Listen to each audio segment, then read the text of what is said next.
448 mencuri tempat parkir. Apakah orang yang sama? Kamu akan tahu jika kamu pergi. Morgan Chen tertawa. Sebenarnya, membawa Raphael Lee pergi, dia memiliki beberapa pertimbangan. Pertama-tama, Raphael Lee adalah orang yang baik dan dapat dipercaya.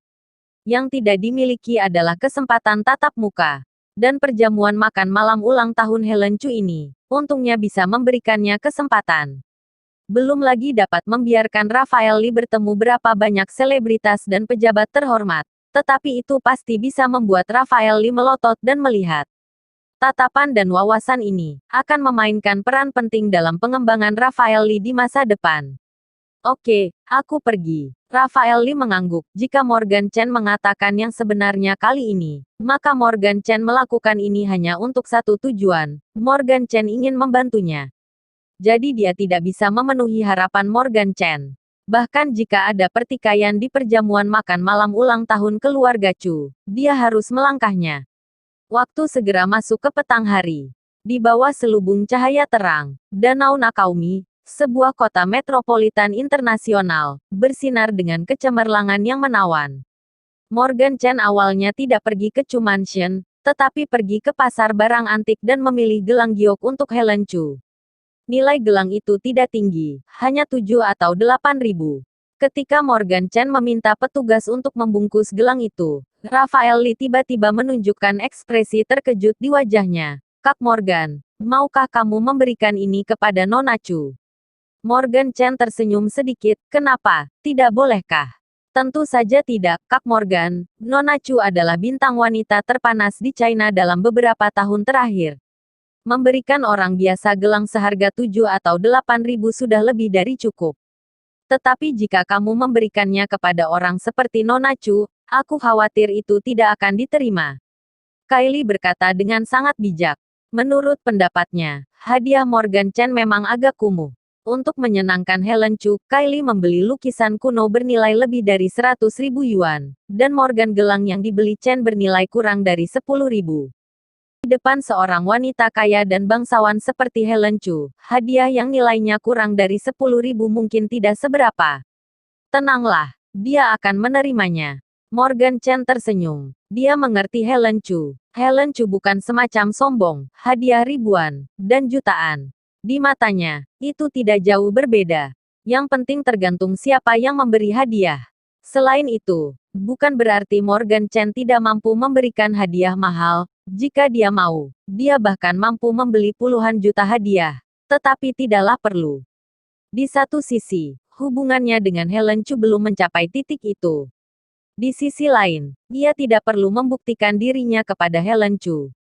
Oleh karena itu, memilih hadiah yang tidak mahal atau murah, yang paling tepat. Baiklah. Meskipun masih ragu dengan Morgan Chen, namun hadiahnya sudah dibungkus, dan Raphael Lee tidak bisa mengatakan apa-apa lagi. Segera, keduanya pergi ke Chu Mansion. Ketika aku tiba di Chu Mansion, tepat pukul 7. Di depan Chu Mansion, semua jenis mobil mewah sudah berparkir.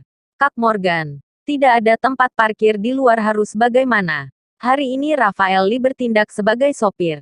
Pertama kali dia datang ke tempat ini, dia sedikit gugup, terutama ketika dia melihat sekitarnya ada mobil mewah seharga puluhan ribu yuan, bahkan puluhan juta yuan. Ketegangan ini semakin jelas.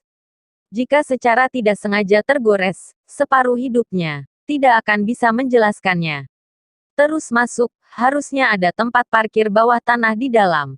Morgan Chen duduk di penumpang melirik keluar jendela dan berkata, Chu Mansion adalah hotel milik keluarga Chu sendiri. Semua fasilitas hotel ini dibangun sesuai dengan standar hotel bintang 5. Perbedaan dari hotel bintang 5 adalah Chu Mansion tidak terbuka untuk umum selama hari kerja, hanya untuk penerimaan para tamu keluarga Chu atau keluarga Chu untuk mengadakan beberapa jamuan.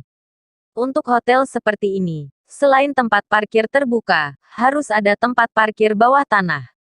Mengikuti bimbingan Morgan Chen, Raphael Lee terus mengemudi sejauh beberapa ratus meter, dan dia benar-benar melihat lorong yang mengarah ke tempat parkir kendaraan. Namun, setelah memasuki tempat parkir bawah tanah, Raphael Lee menemukan bahwa hanya ada satu ruang parkir yang tersisa di seluruh tempat parkir bawah tanah. Berhenti saja di sini. Oke, Kak Morgan, tunggu aku parkir. Rafael Lee mengangguk, dan segera memasukkan mobil, bersiap untuk memarkir mobil di tempat parkir. Pada saat ini, bayangan merah tiba-tiba muncul di depannya. Segera, Lamborghini merah besar menempati satu-satunya tempat parkir. Rafael Lee membunyikan klaksonnya dengan tidak puas. Namun, pemilik Lamborghini tidak mendengarnya. Dia mematikan mesin dengan terampil, lalu membuka pintu kupu-kupu dan berjalan meninggalkan pengemudi. Melalui lampu, Morgan Chen akhirnya melihat pemilik Lamborghini yang menempati tempat parkir Rafael Lee. Ini adalah seorang pemuda tampan berusia sekitar 24 atau 25 tahun, diwarnai dengan rambut kuning yang modis. Pria muda yang tampan mengenakan antingan hitam di telinga kirinya, dan ekspresinya terlihat sangat tak tahu malu. Setelah turun dari mobil, pemuda tampan itu tidak segera pergi, tetapi mengeluarkan kotak rokok dari sakunya, lalu menggigit sebatang rokok dari kotak rokok dan memegangnya di mulutnya. Setelah pria muda itu memasukkan rokok ke dalam mulutnya, tak lama kemudian, kecantikan tinggi dengan wajah merah dari kursi penumpang menghampirinya dan dengan hormat menyalakan sebatang rokok untuknya. Penuh gaya. Pada saat ini, Rafael Lee, yang turun dari mobil untuk mempersiapkan teorinya, kebetulan berada di depan pemuda itu. Sebelum Rafael Lee berbicara, pria muda itu memuntahkan cincin asap ke wajah Rafael Lee.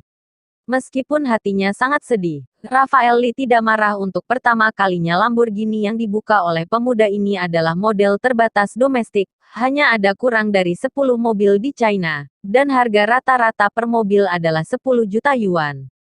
Orang yang mampu mengendarai mobil 10 juta yuan latar belakangnya pasti tak sampai kemana. Jadi sikap Rafael Lee sangat sopan. Halo, aku melihat tempat parkir ini dulu. Apa kamu yang pertama kali lihat jadi milikmu? Pria muda itu mencibir, dan menyela Rafael Lee sebelum dia selesai berbicara. Sobat, siapa yang sampai duluan dan terakhiran? Rafael Lee menekankan kemarahannya. Datang dulu, terakhiran. Pria muda itu melihat pakaian Rafael Lee, dan kemudian memberhentikannya sambil tersenyum. Kamu juga pantas. Kamu, apanya kamu? Sialan aku, idiot. Sekarang aku tidak punya waktu untuk mengurusmu. Pemuda itu sama sekali tidak bermaksud bertukar pikiran dengan Rafael Lee. Jadi dia mengangkat tangannya dan menamparkan wajah Rafael Lee. Setelah tepukan tangan yang jelas, 5 sidik jari merah darah muncul di wajah Rafael Lee.